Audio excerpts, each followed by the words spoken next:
The gravity of this situation demands our undivided attention and a clear path forward. He can hear them. That's the part that doesn't leave you. He can hear the voices of the rescuers, just meters away on the other side of stone, calling his name, checking his vitals, telling him he's going to make it. And he cannot move a single inch toward them. Not 1 inch. His arms are pinned flat against his ribcage by 800 kilograms of geological pressure. His blood is pooling in his skull. Every breath, every shallow, stolen breath, requires a conscious muscular effort that most of us will never understand.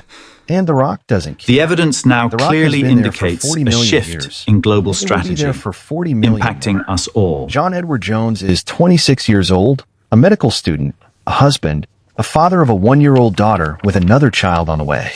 And the cave is eating him alive. The Nutty Putty case. This is the case file for It's what a tragedy that investigators and continues to rescue workers haunt still us. describe as the most Let's delve into what psychologically happened. devastating entrapment in American The silence in this and studio, what makes it devastating it reflects the isn't just what truth. happened I to can John. barely bring It's how myself to close, speak. how impossibly, cruelly close This the rescue passage came to here working remains completely was. unmapped. If you've been following this channel, you know It we've analyzed represents the a limits of significant human unknown. physiology under extreme confinement before.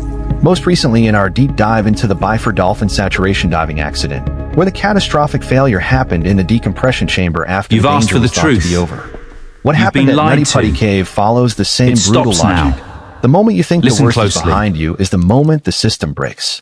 But this time, the system is the rock itself. And rock doesn't malfunction.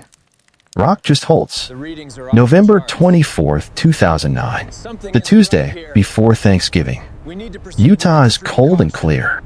John Jones drives back to Salt Lake City from the University of Virginia, where he's grinding through his 3rd year of medical school, pharmacology, pathology, the long hours that come before the letters. He's 26. His wife Emily is home with her daughter Lizzie.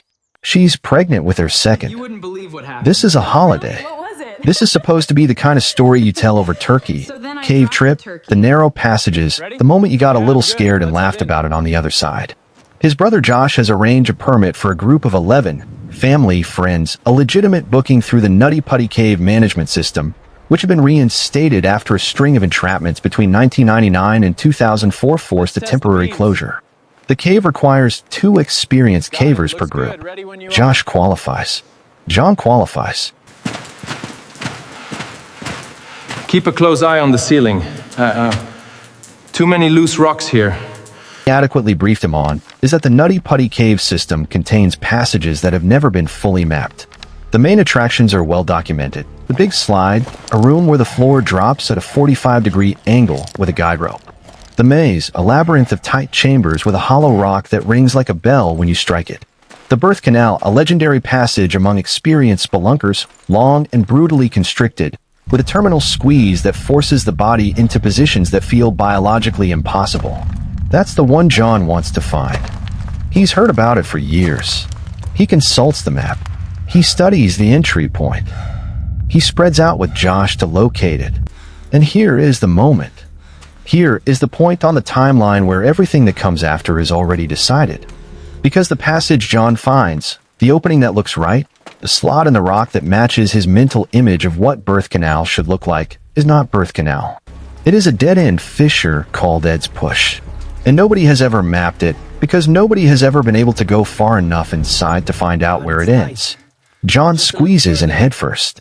The passage undulates, then down, a corkscrew of calcified limestone that requires full-body contortion to navigate. Shoulders sideways, hips twisted, legs bent in orientations the body was not designed for. 5 years before this night, a 16-year-old boy named Brock Clark became stuck in this same section, 5'7", 140 pounds, and it took 14 hours to extract him. John Jones is 6 feet tall and weighs 200 pounds. He knows, intellectually, that turning around in a passage this narrow is not an option for his frame. But he's certain, absolutely certain, that he's in birth canal, where the architecture opens up after the worst section. He keeps moving. He reaches a ledge. Below it, the passage drops further down. In his headlamp beam, he can see what looks like a wider space beyond. He makes the decision. He sucks in his stomach, presses his body over the ledge edge, and slides forward. And this is the moment that no one who was there can fully explain, the precise geometry of how John Jones went from moving through a tight passage to being irreversibly, completely geometrically trapped.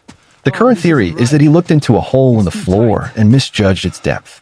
That he slid in expecting to land in a larger chamber.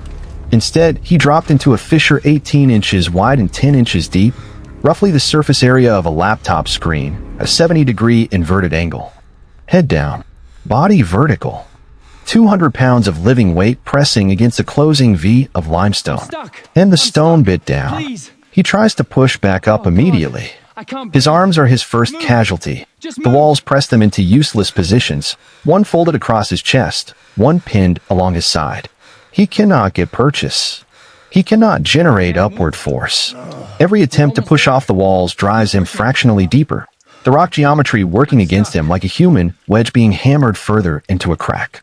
His calves and feet are still in the upper passage, technically reachable, but his legs are wedged at the narrowest section, 8 inches across. He starts yelling for Josh. His brother knows something is wrong immediately. Josh enters the passage feet first this time, the only way through, and traverses the corkscrew until he can see the end of John's leg protruding from the rock like the cave has swallowed him whole. He grabs the ankle. Pulls. John pushes from below. After several attempts, both men are exhausted and nothing has moved. Josh makes the call. He goes for help. It is approximately 9:30 in the evening. By midnight, emergency personnel are staged at the cave entrance. The incident commander assesses the operational reality immediately, and it is brutal. The section of cave where John is trapped is approximately an hour's traverse from the entrance through the corkscrew passage. Only one person, small, trained, and willing, can be in the access tunnel at any given time. Power tools must be small enough to carry through the squeeze. Equipment is passed hand to hand across a human chain that stretches for dozens of meters underground. The first rescue worker to reach John is Susie Moda, 5'3", who ropes into the passage with safety lines tied to her own ankles as a precaution against becoming stuck herself. She ties webbing straps around John's legs and attempts direct extraction. The friction against the irregular rock face is too great. John cannot assist with his arms. The forces involved, his weight, the angle, the compression, are simply beyond what rope leverage can overcome. But here is the thing that the official incident report doesn't fully capture, and the thing that every rescuer who was there will remember until they die. John Jones, at this stage, is calm. He is thanking people. He tells the first responder he's really glad they came. He is alert. He is lucid. He is a medical student upside down in a cave, and he is holding his fear with both hands like it is a clinical problem to be solved. That detail, that specific, impossible detail, is what makes what comes next almost unbearable to describe. The decision is made to rig a pulley system. It's the same approach that freed Brock Clark 5 years earlier, a mechanical advantage system anchored to the cave structure, capable of generating the sustained upward force that direct pulling cannot. Getting the equipment in takes nearly an hour. Installing each component takes another hour. The cave is warm and damp, a closed system with limited oxygen circulation, increasingly contaminated by the CO2 exhaled by the growing team of rescuers cycling through the passage. By 4 in the afternoon on November 25th, 19 hours after John entered the cave, the pulley system is finally in place. Rescuer Ryan Schertz is in the tunnel, positioned just above John, coordinating the lift. He can look down and make direct eye contact. Line secure. John is conscious. Tightening. He is exhausted. He is upside down, blood pooled in his skull for 19 hours, his circulatory system fighting gravity every second of every minute. But he is alive, and he can help, and when they pull slowly, with the ratcheted force of the mechanical system, he moves. He moves. For the first time in 19 hours, John Edward Jones is moving upward. This is the part of the story where your brain wants to stop, where every narrative instinct tells you. This is where it turns. He's moving. The system is working. The pregnant wife is outside at the cave entrance, and she has already been told to prepare for good news. Ryan Schertz is down there, crushed into a passage 12 inches high, his head level with John's legs, calling out encouragement and watching the numbers improve with each pull. They lower a tube so John can drink Gatorade. He drinks it. He asks about his wife. He says he loves her. He says he'll be out soon. He is so close to the entrance of the fissure that Ryan can reach down and touch him. And that That exact moment of maximum proximity, maximum hope, maximum forward momentum is when the anchor bolt pulls free. The shockwave is instantaneous. The natural stone arch that one of the rope lines was looped around shatters. A carabiner and pulley assembly, suddenly carrying the full tension load, whips back through the passage at projectile velocity. It hits Ryan's shirts directly in the face. He loses consciousness. When he comes back seconds later, he is bleeding from his lip and tongue, suffering a concussion, and there is nothing but dust and dark around him. And then he registers the silence from below. John is back in the fissure. Not just back to his original position, further. The slack created by the anchor failure combined with the full weight of an unconscious, unresisting body dropping onto a narrowing V-shaped crack has wedged John Edward Jones deeper into the earth than he has ever been. His legs, which were moving, are now motionless. The rope that was pulling him toward life is now slack in Ryan's broken hands. And the cave has won. Similar to the mechanism we documented in the underground flood files, where a single structural failure during an extraction operation made an already critical situation geometrically irreversible. This is the moment where the engineering term point of no return stops being metaphorical and becomes physical law. The passage below John's current position is narrower than his ribcage. Getting him out now would require forces that would destroy the structure they're trying to remove. Rescuers consider, and briefly plan for, breaking John's legs to allow them to fold his lower body through the tightest section of the passage. They are that close to a decision that would, under any other circumstances, be unthinkable. But John Jones is no longer responsive. Ryan is evacuated with his injuries. John's father, Dave, takes his place in the tunnel. He speaks to his son. He tries to rig another rope. He works for an hour in a 12-inch space and cannot get a line past the compressed torso. At one point, Dave himself becomes stuck for 15 minutes. The rescue operation has now endangered 3 people in addition to John. The cave is taking whoever enters it. Here is what the official incident report describes clinically as positional asphyxia and inversion trauma, and what it actually means for the body of a 26-year-old man. The human circulatory system is a one-way pressure architecture. The heart generates pulses. Valves prevent backflow.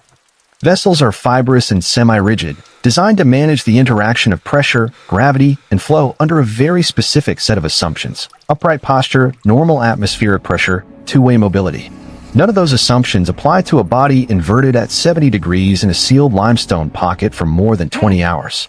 Blood migrates toward the skull under the constant downward pull of gravity, building hydrostatic pressure in the capillaries of the brain and eyes that they were never engineered to withstand. The organs, liver, kidneys, intestines, shift toward the diaphragm, reducing lung capacity with every hour. Each breath becomes a negotiation between exhausted intercostal muscles and the full weight of the abdominal cavity pressing from above. CO2 accumulates. Oxygen saturation drops. The brain, already under pressure, begins to malfunction at the cellular level, not dramatically, not all at once, but in the slow, grinding way that organs fail when the conditions required for their operation are systematically removed. John Jones knew all of this. He was studying it. He was in his 3rd year of medical school, and the pathophysiology of cardiovascular failure was in his coursework. Somewhere in those 19 hours of consciousness, in the intervals between the rescuer's voices and the attempts to move and the prayers he said aloud in the dark, he would have understood, with clinical precision, what was happening to his body, what it means, where it leads. The wired telecom system that rescue teams managed to run down to his position let him speak to Emily one final time. She told him to rest. She told him she believed he was coming out. She told him she loved him. He told her he loved her back. Brandon Coles, who replaced Dave in the passage, could hear John's breathing, labored, wet, the sound of fluid accumulating in spaces where only air belongs. And then the breathing stopped. And then there was silence. At 11:56 p.m. on Wednesday, November 25, 2009, 27 hours and 56 minutes after he entered the cave, John Edward Jones was pronounced dead by a paramedic who had crawled through 800 meters of stone to confirm what everyone already knew. The incident commander's report, filed in the days that followed, makes the verdict clinical and clean. Recovery of the body was deemed operationally impossible without risk of fatal injury to rescue personnel. The landowner initially wanted to dynamite the entire cave system to bring the mountain down to erase it. He was talked out of it. Instead, Engineers sealed the entrance with a concrete plug, filling Ed's push permanently, entombing John Edward Jones in the rock that killed him. A bronze plaque was installed at the cave entrance. It reads as a memorial to a life lived well and cut short. The cave is sealed. It will not be reopened. It was never opened again.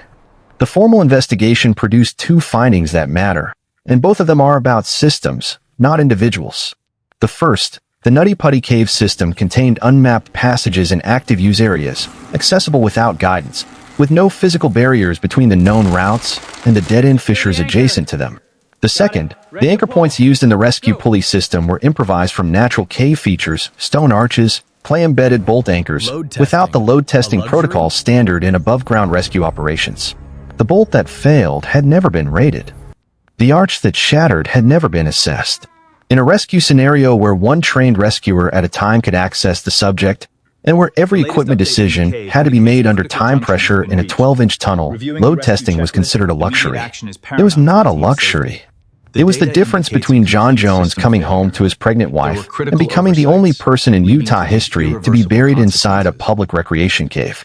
Both of those system failures, unmapped terrain and inadequate anchor protocols, were known risks in the caving community before November 24, 2009. Neither had been addressed. That is the technical verdict.